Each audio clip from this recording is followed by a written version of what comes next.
নমস্কার বন্ধুরা। কালকে আমার এই যে ড্রেসটা, ওটা অ্যাকচুয়ালি আমি হিসাব করে পরে দেখলাম প্রায় 9 বছর বাদে পরেছি।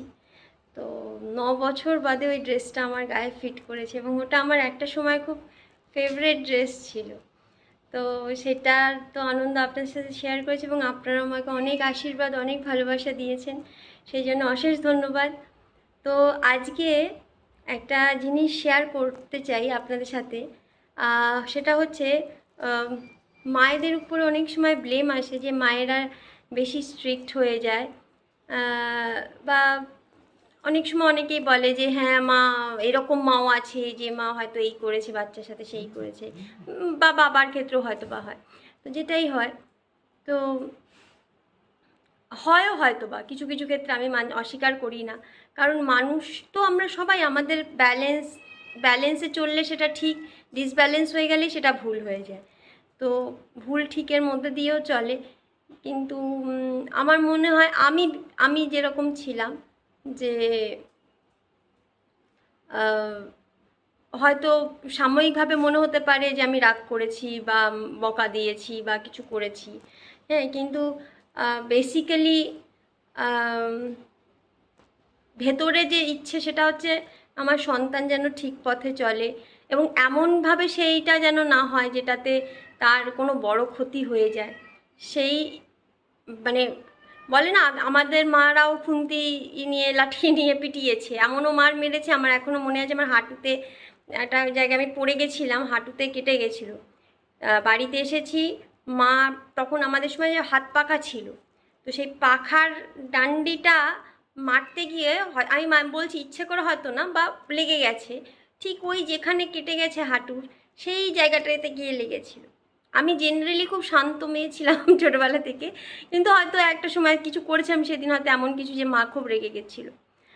তো বড় হয়ে আমরা এগুলোকে, কিন্তু এই সব জিনিসগুলোকে আমরা কখনোই দিই না, যে এটা হতেই পারে যে বাবা মারা মেরেছে।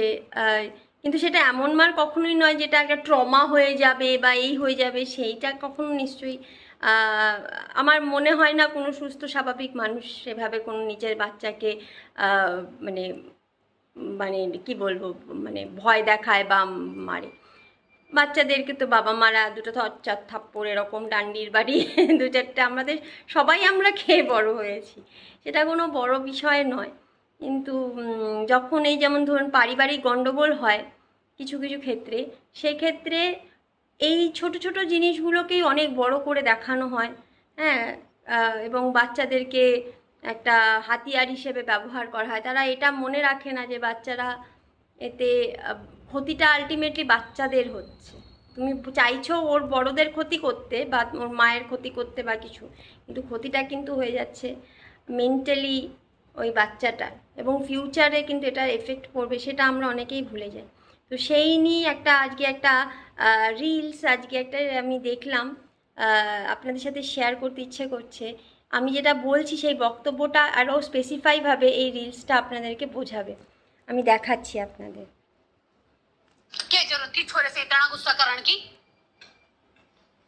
जरा सी बात तो थी।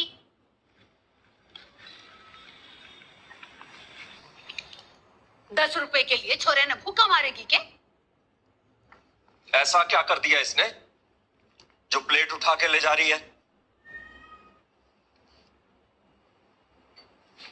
10 रुपए तो लिए थे तेरे पर्स से, कोई पड़ोस से तो न लाया था।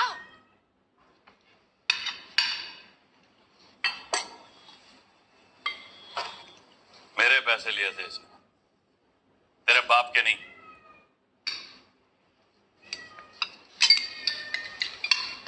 छोटे घर की है ना,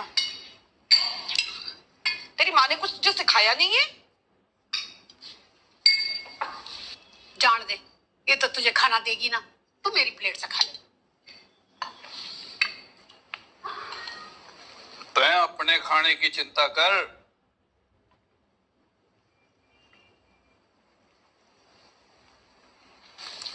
इसने 10 रुपए लिए ना है, चुराए हैं। आज चोरी की है, कल न जाने क्या करेगा। और अगर मैं इसकी मां की जगह होता ना तो 2 दिन तक इसको खाना नहीं देता।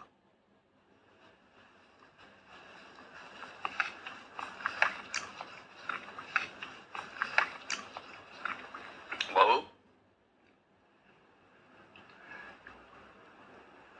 ठीक किया है तूने।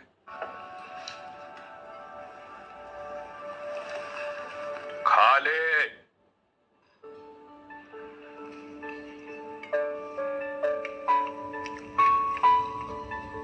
क्या जरूरत थी छोटे से इतना?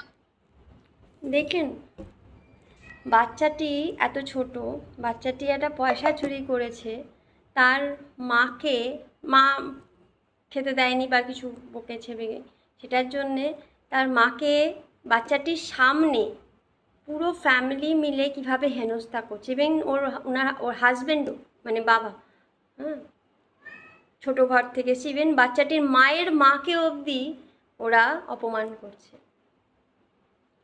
এর এফেক্ট এরা জানে না যে এই বাচ্চাটির উপরে কতটা পড়লে এই বাচ্চাটি এর পরে তার মাকে কতটা সম্মান দেবে, এবং এতে এই বাচ্চাটির কি উন্নতি হবে সেটাও কিন্তু এরা চিন্তা করবে না। এরা ভাবছে যে মাটাকে আমরা কীরকম করে সবাই মিলে একটা দিলাম।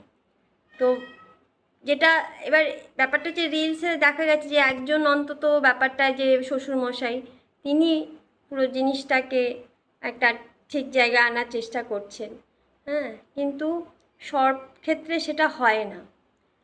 তো মাকে না অ্যাকচুয়ালি বাইরের লোকেরা জাজ করা এত সহজ না। ওরা যখন বিশেষ করে মাকে যখন হেট করে, ঠিক এই জিনিসটা আমার লাইফে রিলেটেড, মানে আমাকে হেট করতে গিয়ে ওরা কিন্তু আমার মেয়ের ভবিষ্যৎ, মেয়ের মধ্যে ঘৃণা এগুলো ঢুকিয়ে দিয়েছে।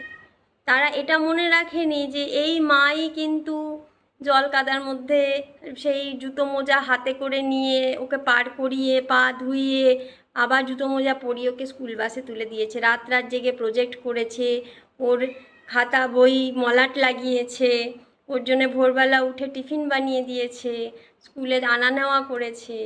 এগুলো কিন্তু কেউ মনে রাখে না। তো motherhood is not so easy, জানেন তো।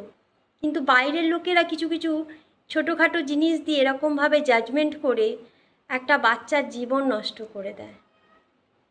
এই রিলসটা থেকে আমি অন্তত সেটাই শিখেছি, মনে হয়েছে, এবং আমার লাইফের সাথেও এটা রিলেটেড বলে আজকে আপনাদের সাথে শেয়ার করলাম। বাকি আপনারা কমেন্ট করবেন যে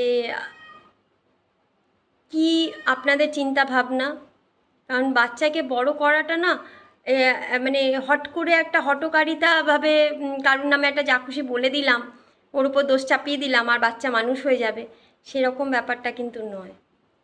বাচ্চা মানুষ করতে অনেক ধৈর্য, অনেক অধ্যাবসায় লাগে। হ্যাঁ, দুর্ভাগ্যের বিষয় যে আমি সেটা করে উঠতে পারিনি।